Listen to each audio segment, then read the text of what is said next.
toma de tierras, derecho de propiedad versus derecho a la vivienda o derecho a una vida razonablemente sustentable. ¿Cómo se logra eso en la Argentina o cómo no se logra? De izquierda a derecha, del peronismo al kirchnerismo, el fracaso o una deuda histórica. Jorge Altamira, aquí en La Repregunta.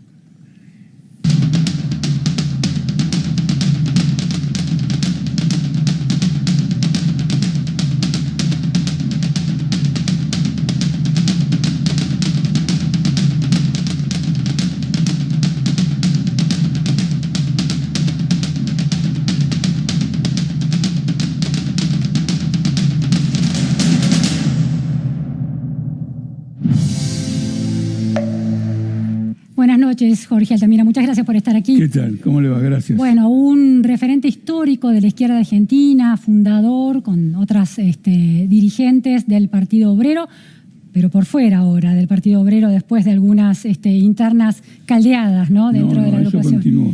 Usted continúa, pero algunos consideran que lo han excluido. Está bien. Estamos en la lucha. En la lucha, bien. ¿Cuál es ha estado atento a este proyecto Artigas y al conflicto en el campo de los Echevere con la figura de Juan Grabois, un abogado tan emblemática? ¿Cuál es su apreciación sobre lo sucedido?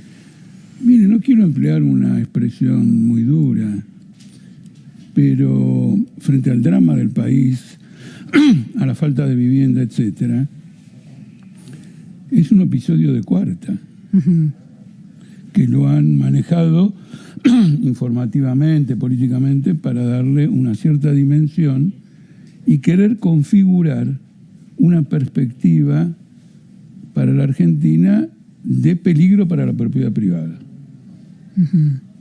Quieren instalar ese tema. Lo hace Trump con Biden. Trump dijo que Biden amenaza la propiedad privada en Estados Unidos.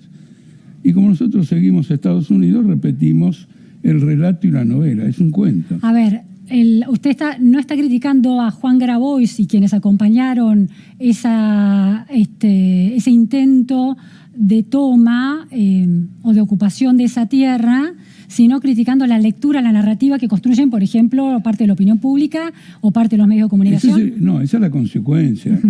El proyecto como tal, es decir, querer hacer cualquier proyecto metidos en una sucesión familiar, discúlpeme, es algo que carece de seriedad, políticamente. Eso es lo primero que le dije. Luego, con motivo de otros acontecimientos en el país y con el esfuerzo de presentar al gobierno, a los opositores, desde cierto ángulo, se ha tomado esto para meterlo en un relato sobre la propiedad privada. En Argentina, ¿cuestionando el derecho a la propiedad privada? Cuestionando el derecho a la propiedad. No, cuestionando no. Bueno, unos cuestionando. No, nadie cuestionando. No había escuchado a nadie cuestionando la propiedad privada, sino denunciando que otros la cuestionan. Mire, Luciana, el mayor ataque a la propiedad privada en Argentina fue en diciembre del 2001, cuando Cavallo decretó la convertibilidad. Asaltaron a todos los depositantes bancarios por la módica suma de 90.000 millones de dólares.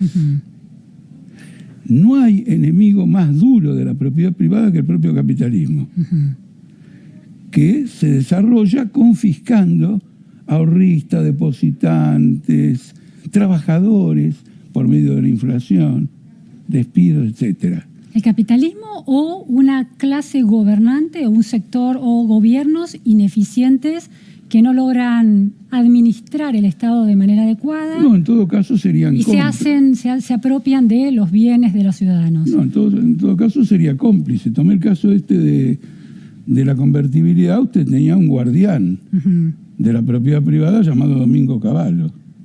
El Congreso argentino, se lo recuerdo a la opinión pública, votó una ley increíble. La intangibilidad de los depósitos. Era una farsa. Porque en cualquier crisis económica se caen todos los depósitos. Y los bancos se pertrechan. Los bancos no podían devolver los depósitos y nadie los llevó a la quiebra, nadie los estatizó, nadie les dijo, che, te robaste 90.000 millones de dólares. No, los perjudicados fueron los depositantes. Y luego la Corte Suprema en un acto supremo de defensa jurídica de la propiedad privada, respaldó la especificación asimétrica. Ahora, eso está claro que fue todos los argentinos de que tenemos cierta edad recordamos eso como un momento crítico donde el Estado intervino de una manera completamente ilegítima sobre el patrimonio de los argentinos, en definitiva, guardado en los bancos. ¿Sí? Sí, bueno, pero en defensa de los intereses de los banqueros. El gobierno argentino no ganó nada. ¿De los banqueros o, bueno, de ciertas políticas de gobierno para poder sostenerlas? Las políticas de gobierno son abstractas. Lo real son los protagonistas. Les digo lo siguiente, el gobierno de turno se benefició tan poco que 48 horas después cayó. Si alguien quiere decirme que de la Rúa se benefició con la convertibilidad, gobierno corrupto, impotente, incapaz de todo lo demás, no. De ninguna manera. Hay riesgo de que eso, hay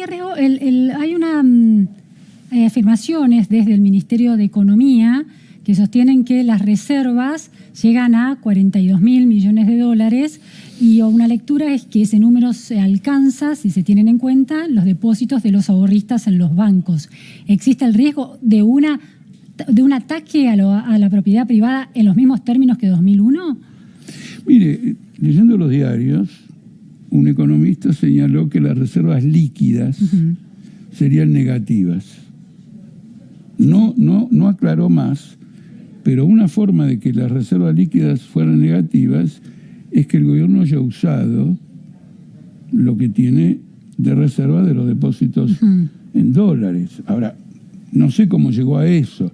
Yo solamente para aclararle, digamos, el concepto de si se puede llegar o no se puede llegar. Es decir, que si hay un ataque a la propiedad privada se da más en el mundo financiero cuando los depósitos de los ahorristas son tocados que en estas tomas de tierra ocasionales y puntuales. ¿Esa es la lectura que usted plantea? Yo le di el ejemplo de la convertibilidad porque es un ejemplo conocido, es un ejemplo vasto, nadie se puede confundir. Pero si usted mira el funcionamiento cotidiano de la economía, usted va a ver lo siguiente.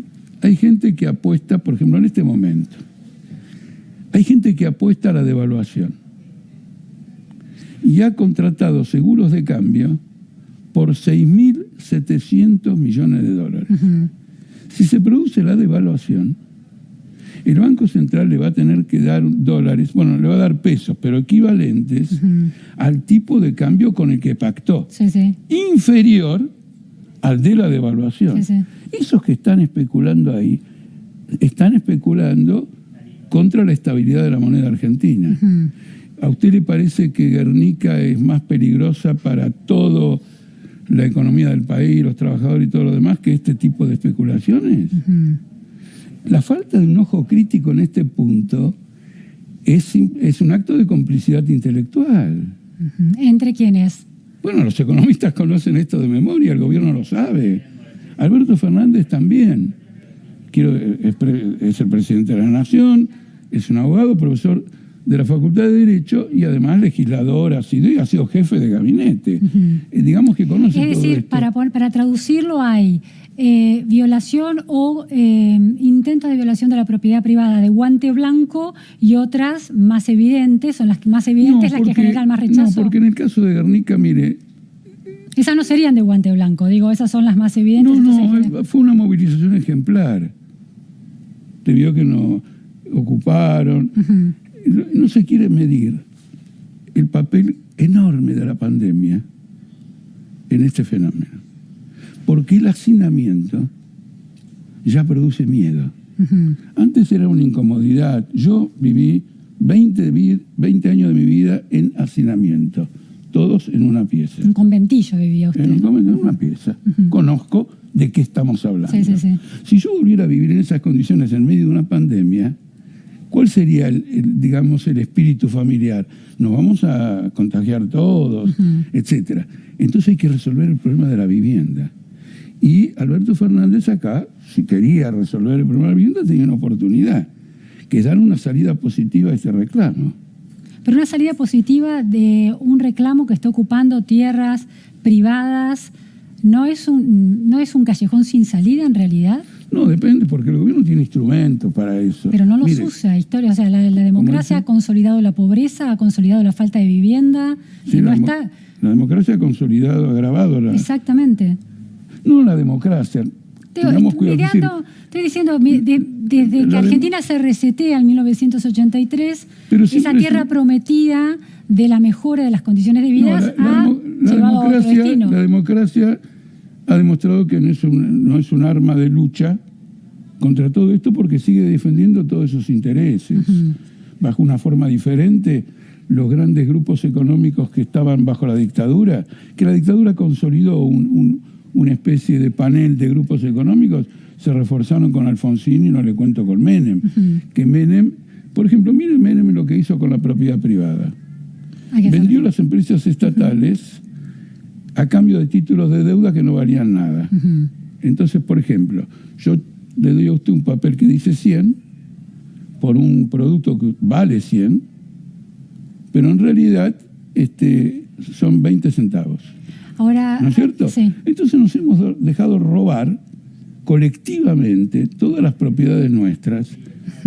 ¿Me explico? Por eso Engels, el compañero de Marx, llamaba a los capitalistas expropiadores. Y entonces decía que el socialismo era cuando los expropiadores serían expropiados. Claro. Que es una forma de hacer justicia. En cambio acá dicen, no. Después de todo, déjeme hacerle esta reflexión. La Argentina nació como una gran ocupa. Vino el rey de España, convirtió todo esto en patrimonio español, y después la Revolución de Mayo nos liberó de ese patrimonio y dijo, la tierra es nuestra, y se la repartieron. Y los ferrocarriles le regalamos 2 leguas a la derecha y a la izquierda de las vías férreas. Este es un regalo. Ahora y a los aborígenes y la guerra del desierto. Le planteo esta pregunta, volviendo al presente, para no hacer arqueología que nos lleva también a... Es que quiero conceptualizar. Sí. Es decir, quiero conceptualizar que vivimos en un régimen que pauperiza al trabajador. ¿El capitalismo se refiere a usted? Sí, claro. ¿Hay alguna nación en este momento que usted considere que es ejemplar en el modo en que las condiciones de vida se condicen con el respeto por los derechos y el desarrollo económico? Después del corte me lo contesta. Bueno. Vamos a un corte y enseguida volvemos.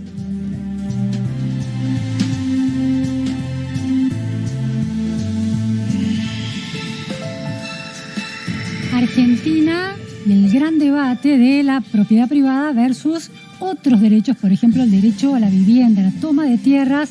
En el centro de la discusión esta semana está Jorge Altamira, referente histórico de la izquierda, analizando con su particular mirada esta cuestión. Jorge, yo le planteaba qué caso testigo de un país que haya solucionado de manera interesante esta deuda de derechos y al mismo tiempo garantice una calidad de vida razonable para sus habitantes. Yo le quiero aclarar una cosa. Este asunto de la propiedad privada, yo lo denuncio como un intento de suscitar una política macartista, como en una época era contra el comunismo, etc.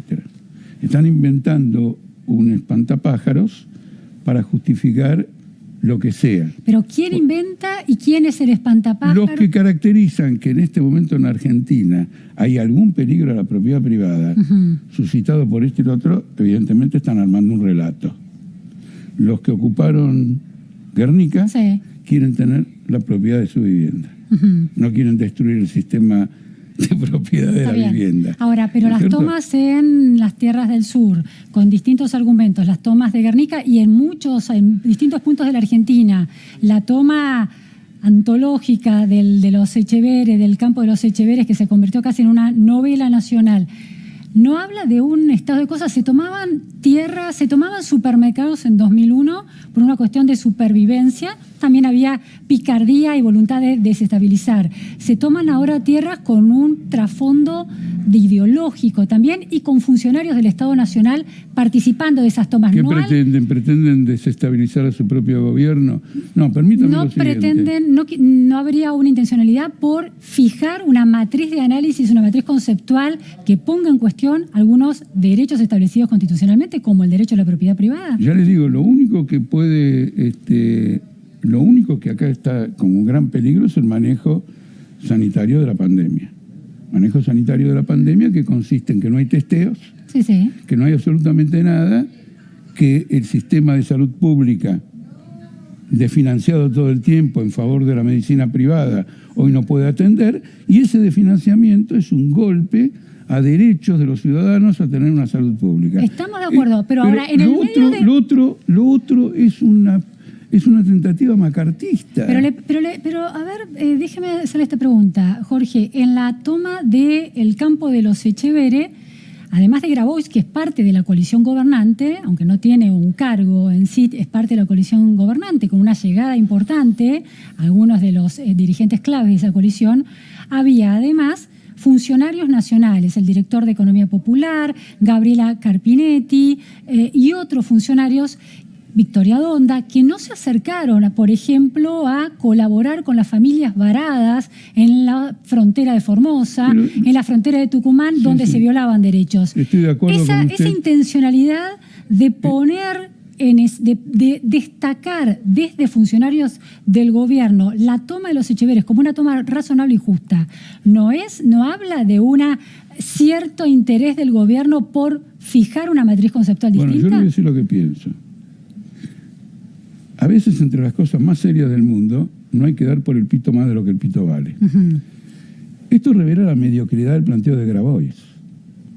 Grabois tiene su movimiento de defensa popular, de la economía popular, pero no hizo nada por defender la ocupación de Guernica. Es decir, bueno, empecemos a construir la Constitución. Si esto fuera privado, no conozco bien todo el estatus porque es un estatus medio confuso. Vamos a suponer que fuera privado, la Constitución Nacional permite expropiar por ley de utilidad pública. En el año 2001, yo fui diputado, me han votado proyectos de expropiación, hemos salvado empresas enteras, la fuente de trabajo, es decir, hemos defendido el interés. ¿Quién lo estaba atacando? Los vaciadores. Si hay una manera más seria de hacer esto, dijo usted. Si se va a hacer, hay que hacerlo de una manera más seria. Es mediocre. Yo no me voy a infiltrar en un conflicto privado sobre una herencia para ver si meto algo del socialismo. Por favor. Entonces, no demos por el pito más de lo que el pito vale.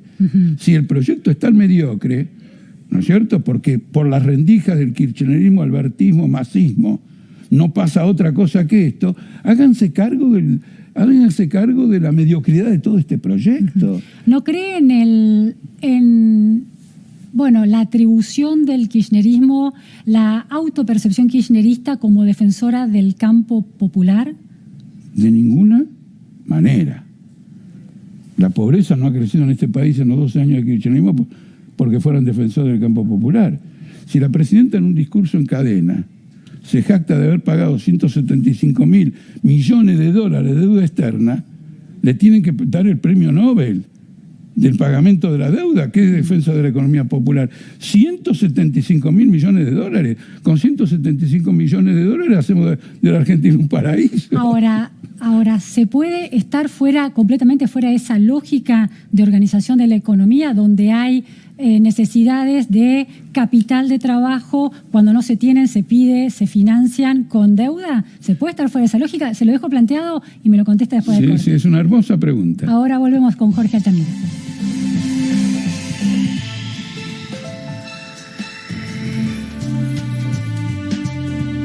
¿Cómo se financia el balance y el equilibrio de derechos? ¿Se puede salir de la lógica de una organización global donde unos piden, otros prestan? No, mire, el gran tema en este momento, no solo ahora, desde hace un tiempo, es una fenomenal crisis del capitalismo mundial. Esto lo reconocen grandes financieros y gobiernos. Imagínense Estados Unidos y Europa peleándose. Una guerra con China. Las bolsas que se caen. se ha gastado 25 billones de dólares en rescatar empresas y fondos financieros en esta crisis de la pandemia. Ahora, esta idea de que el capitalismo está en crisis, Estados Unidos, su economía está rebotando de una manera impresionante, aún después en el medio de la pandemia. China se ha vuelto un capitalismo de Estado y los países los países que mejor responden a la pandemia son estados de bienestar con un capitalismo privado regulado por el Estado, pero libre en buena parte en el mercado. Le hago un repaso rápido. La deuda pública de Estados Unidos se va a 140% del PBI. El déficit fiscal es del 10%. Pero puede financiarlo, está en condiciones de financiarlo. Bueno, lo financia con esa deuda del 140% del PBI. Por lo tanto, el dólar va a tener este problema bimonetario, pero no con el peso argentino, sino con el oro. La gente va a decir, me voy del dólar. Y como el euro no me da confianza, terminaré comprando el oro. Oro está en $2.000 la onza. Quiero decirle lo siguiente. Hay una lógica capitalista que está en una crisis muy profunda. Esto es lo que explica las rebeliones populares. Porque usted me habla de un rebote, yo le doy la última información. La crisis de desempleo en Estados Unidos raja las paredes. Son movimientos cíclicos, según el cambio de noticias. Angela Merkel acaba de tener una pelea brutal en el Parlamento alemán porque reimpuso la cuarentena. Me falta una respuesta que no me dio. ¿Cuál es el país al que usted mira con interés como un ejemplo de resolución de crisis en una matriz justa? Yo le di el ejemplo, se lo dije recién, aunque no pareció. No puedo darle de un país porque es una crisis mundial de un régimen social. No hay ningún país que esté porque son regímenes sociales. Quiero decirle, a ver, China fue la que mejor resultado ha tenido con el manejo de la pandemia. En China la situación social de grandes sectores populares es desesperante. Hay una burocracia totalitaria, no hay libertad de expresión. No le voy a dar a China, ¿no es cierto? Sí. Lo más interesante es Estados Unidos, porque Estados Unidos es el que lleva adelante la lógica de esta crisis mundial. Es decir, hay una crisis del capitalismo y la pandemia ha puesto de manifiesto hasta qué punto deforestación, cambio climático, destrucción del medio ambiente y crisis económica, el capitalismo aparece provocando una crisis humanitaria. Mucho para seguir conversando. Tendremos otra oportunidad, Jorge Altamira. Muchísimas gracias. Le agradezco muchísimo por estar hoy en la Repregunta. Muchísimas gracias. Bueno, hemos llegado al final de la Repregunta, Noticias a Fondo.